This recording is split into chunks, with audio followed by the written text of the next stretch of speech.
현대제철의 사내 비정규직들을 모두 정규직으로 전환하라. 노동부의 명령 시한이 어제까지 종료됐지만 현대제철은 결국 결단을 내리지 못했습니다. 노동계와 사측의 입장 살펴봅니다. 꼼수를 부리고 있다, 이렇게 좀 판단을 좀 하고 있습니다. 다음 달 보궐선거가 열리는 고흥 도의원 2선거구는 신구 세대가 경합하는 2파전 양상입니다. 민주당이 내세운 정치 신인과 두 차례 군의원 관록의 무소속 후보를 만나봤습니다. 보건소 공무원들이 직접 시의원들에게 출장을 가 독감 주사를 놔줬다는 이른바 황제 접종 논란. 법원의 판결문으로 그 내막을 자세히 살펴봤습니다. 지난해에도 전남의 수능 성적이 전국에서 가장 낮았습니다. 광주와도 큰 격차를 보인 것으로 나타나 근본적인 원인 파악과 대책이 필요해 보입니다. 여러분 안녕하십니까? 화요일 밤 여수 MBC 뉴스데스크 시작합니다. 지난달 고용노동부가 현대제철 순천공장에 내린 비정규직 노동자 정규직 전환 명령, 노동계의 뜨거운 감자였는데요. 마감 기한이 바로 어제 자정이었습니다. 네, 결국 기한 연장을 택했습니다. 노동계는 시간 끌기라고 강하게 반발했고 사측은 장기간 회피하지는 않겠다는 입장을 내놨는데요. 연장을 승인할지 공은 다시 노동부로 넘어갔습니다. 조희원 기자입니다. 현대제철 순천공장 13개 공정 비정규직 노동자 460명 전환과 퇴직자 56명을 정규직으로 전환하라는 고용노동청의 행정지시가 내려진 건 지난 2월. 공장 비정규직 노동자 전원에 대한 정규직 전환 명령이 내려진 전국 첫 사례였습니다. 마감 시한은 어제 자정. 하지만 현대제철은 결국 노동청에 기간 연장을 요청했습니다. 국가의 행정기관에서 행정명령을 지시하였음에도 불구하고 법위에 군림하고 있는 대기업의 현대제철 비정규직 노조는 지난 2011년 광주지법 순천지원에 처음으로 근로자 지위 확인 소송을 청구해 1심 승소했습니다. 그리고 그 과정에서 과거 사측이 불법 파견을 은폐하려고 했던 문서를 찾아내 노동청에 진정을 냈고 결국 2심에서도 승소 판결을 받아냈습니다. 고용노동청이 이번에 정규직 전환 행정명령을 내린 배경에는 앞선 두 차례의 판결이 있었습니다. 10년의 투쟁 끝에 얻어낸 결과에 사측이 불복하자 노조는 총파업까지 불사하는 강경투쟁을 예고하고 나섰습니다. 일명 꼼수를 부리고 있다, 이렇게 좀 판단을 좀 하고 있습니다. 이것은 법과 제도를 바꾸는 투쟁이기 때문에 물론 당장의 실망은 있지만 결국은 우리의 의지로 정규직 쟁취에 나서야 되지 않는가. 정규직 전환이 되면 재직자의 통상임금 협상과 퇴직금에도 영향을 미치게 됩니다. 또 현대제철 순천과 당진 등 5개 공장 협력사 직원 만여 명과 포스코 포항제철소와 광양제철소 협력사 직원들의 정규직 전환 투쟁에도 적지 않은 파장이 일 것으로 보입니다. 때문에 현대제철은 선례로 남을 수 있다는 생각에 신중을 기하고 있는 것으로 알려졌습니다. 그러면서 문제를 회피할 생각은 없다. 시간이 필요해서 확답을 내릴 수가 없는 것이라는 답변을 내놨습니다. 광주지방 고용노동청은 이번 주 내로 현대제철의 시정지시 이행 연장 신청에 대한 승인 여부를 결정할 계획입니다. MBC 뉴스 조희원입니다. 어제 순천에 이어 다음 달 보궐선거가 치러지는 곳을 찾아가 후보들을 만나봅니다. 공의 남부 권역인 도의원 제2선거구입니다. 네, 젊은 패기를 앞세운 정치 신인의 민주당 후보와 재선까지 했던 경륜의 전 군의원이 출사표를 던져 2파전 양상입니다. 김주희 기자입니다. 민주당의 박선준 후보, 민주당 고흥 보성 창흥 강진 지역위원회 청년위원장으로 활동하면서 이번 보궐선거에 출사표를 던진 박 후보는 이제 갓 정계에 입문한 정치 신인입니다. 박 후보는 젊은 패기로 지역에서도 미래와 희망을 꿈꿀 수 있게 열심히 노력하겠다고 포부를 밝혔습니다. 기존의 문제들이나 사업 현안에 대해서 기존의 선배님들의 시선에서 조금 더 벗어나 변화로 청년의 시선으로 바라볼 때 지역의 긍정적인 변화와 활력이 불어넣을 수 있다 생각합니다. 그러면서 박 후보는 원도심의 도심 상가 활성화 방안 등 지역 경제와 관광 활성화를 위한 패기 넘치는 지역 공약을 제시했습니다. 특히 인구 절벽의 위기 속에서 대안이 될 농산어촌 공립대안학교 설립 등을 통한 교육 인프라 구축도 약속했습니다. 하지만 이제 더 나아가서 귀농 귀촌하는 젊은 인구들이 자식들에 대한 교육에 대한 부분이 많이 모자란 부분이 있기 때문에 그 부분이 구조가 보완이 돼야지만 진정으로 이렇게 많은 귀농인들을 이끌어낼 수 있다, 그렇게 생각을 하고 있습니다. 무소속의 정순열 후보는 3대와 7대 공군 의원을 역임한 인물입니다. 정 후보는 풍부한 지방 의정 활동 경험과 사회 활동 경험을 갖춘 후보로 평가되고 있습니다. 정 후보는 자신만이 자녀 임기를 효율적으로 수행할 수 있는 적임자라며 출마의 변을 밝혔습니다. 저는 8년의 군의 의정 활동을 경험으로 해서, 그리고 사회 활동의 다양한 경험을 바탕으로 해서 제가 쌓은 경험을 국민들의 확실한 신분으로 자부합니다. 정 후보는 정농업 생산 농가들의 소득 보장을 위한 정책 개발, 제도 개선 등 굳은 의지를 밝혔습니다. 부흥 관광 인구 600만 시대를 앞당기기 위해 SOC 확충과 체류용 관광 활성화 공약도 제시했습니다. 830 지방도 미개통 부분을 조기에 완공토록 해서 나라도 우주발사기지와 소록도를 연결하고 제주도 검은도를 찾는 관광객들이 반드시 체류할 수 있도록 녹동을 거점항으로 자리매김할 수 있도록 해서 관광소득을 올리는 데 기여하겠습니다. 현역 도의원의 부고로 치러지게 된 공군 제2선거구 도의원 선거는 패기를 앞세운 젊은 정치 신인과 경륜의 전직 군의원의 피할 수 없는 한판 승부로 치러지게 됐습니다. 지역 유권자들의 선택이 어디로 향하게 될지 관심이 집중되고 있습니다. MBC 뉴스 김주입니다. 2019년 말 보건소 공무원들이 시의원들에게 직접 가서 독감 예방접종을 놔줬다는 이른바 황제접종 논란이 뜨거웠었죠.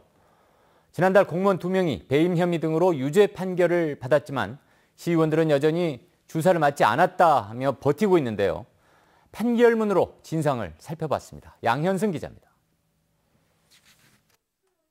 목포 시의원 황제 접종에 연루된 보건소 직원 2명에 대한 법원의 판결문입니다. 전 보건소장에게 벌금 500만 원, 접종을 한 보건소 간호사에게 벌금 300만 원을 선고했습니다. 보건소 공무원, 목포 시의원 4명이 황제 접종은 없었다고 혐의를 부인하고 있지만 법원의 판단은 달랐습니다. 직접 증거는 없지만 혐의를 넉넉하게 입증할 수 있다고 판단했습니다. 보건소 예방접종실 CCTV, 동료 간호사들의 일관된 진술, 시의회 내부 관계자들의 카카오톡 메시지 등도 혐의를 뒷받침했습니다. 당초 보건소 공무원들에게 징역 5개월, 징역 3개월을 각각 구형했던 검찰은 죄질에 비해 형이 가볍다며 항소했습니다. 주사를 놓은 간호사들은 혐의가 인정된 반면 주사를 맞은 시의원들에 대한 판단은 지연되고 있습니다. 재판부는 황제 접종 이후 시의원 4명과 보건소 직원들 사이에 이뤄진 잦은 통화, 그럼에도 불구하고 서로 연락한 적이 없다는 시의원의 진술 등을 토대로 사전 말맞추기가 있었다고 판단했습니다. 시의원 4명은 과태료 처분에 이의를 제기해 정식 재판을 청구한 상태입니다. 법원은 주요 쟁점 사안이 보건소 직원들과 겹쳐 항소심 재판 결과에 따라 결정하겠다고 밝혔습니다. 법원의 판결로 일단 황제 접종의 실체가 사실로 드러났지만 징계 판단을 보류했던 민주당은 추가적인 절차에 나서지 않고 있습니다. MBC 뉴스 양혜승입니다.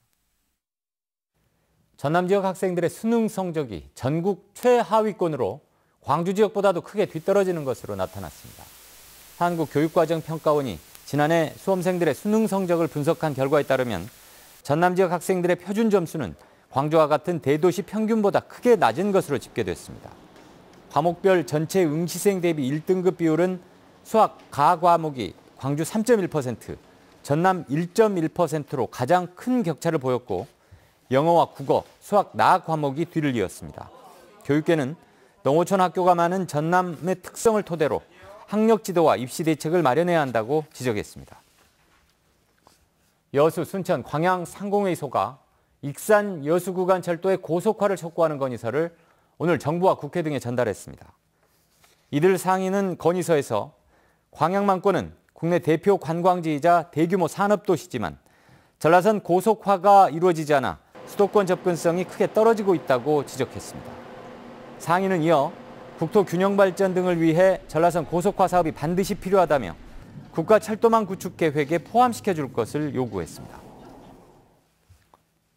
도내에서도 오늘부터 65세 이상 요양병원 시설 입소자와 종사자 2만 4천여 명을 대상으로 아스트라제네카 백신 접종이 시작됐습니다.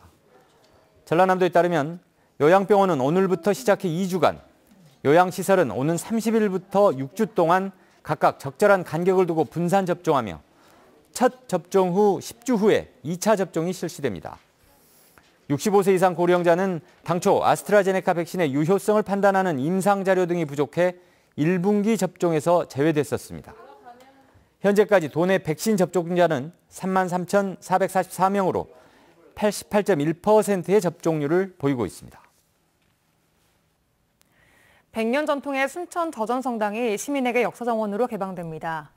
순천시는 지난 2019년 저전성당과 업무 협약을 체결한 지 3년여 만에 저전성당 주변 환경 정비 뉴딜 사업을 마무리하고 성당 일대를 역사정원으로 시민에게 개방한다고 밝혔습니다. 순천시는 저전성당과 인접한 순천 남초등학교도 도시재생사업의 하나로 학교 유휴 공간을 놀이터 정원으로 조성하고 주민 복합 공유 공간을 구성할 계획입니다. 전라남도 유형문화재인 순천 팔마비가 국가지정문화재인 보물로 지정됐습니다. 문화재청은 고려시대의 승평부사 최석의 청렴함을 기리기 위해 건립한 순천 팔마비가 지방관의 표상으로 삼아 현재까지 이어진다는 점에서 역사, 예술, 학술 가치가 충분하다며 보물로 지정했습니다.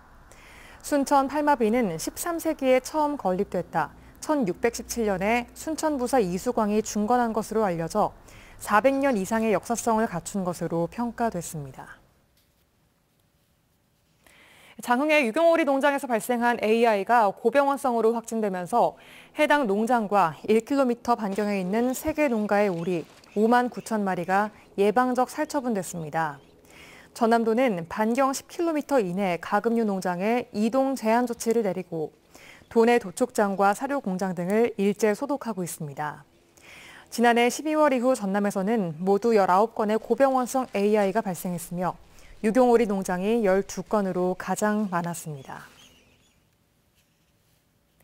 순천시가 순천 구상과 건천마을을 쓰레기 매립장 후보지로 선정한 것과 관련해 지역 주민들의 반발이 잇따르고 있습니다.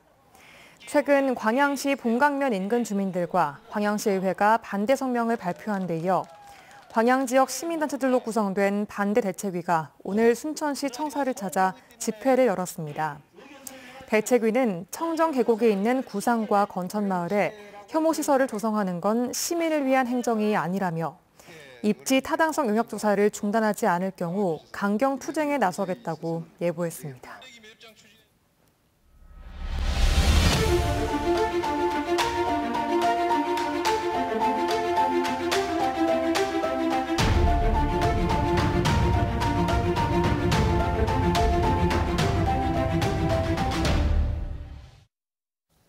전라남도 교육청이 노후된 학교들을 교육과 생태, 지역 공동체가 함께 어우러지는 공간으로 새롭게 바꾸겠다는 야심찬 청사진을 내놓았습니다.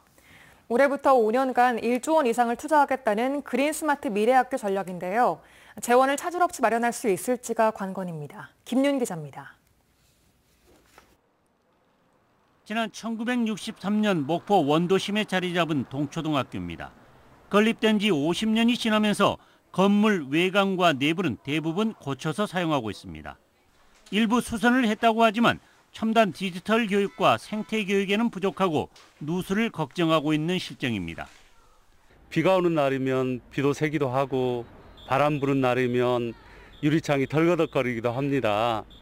그래서 이제 수시로 교육청에서 보강공사도 하고 또 수선도 해주고 있지만 목포 동초등학교가 앞으로 3년 뒤면 학생 맞춤형 교육과 교수 학습 혁신이 실현되는 그린스마트 미래학교로 탈바꿈됩니다.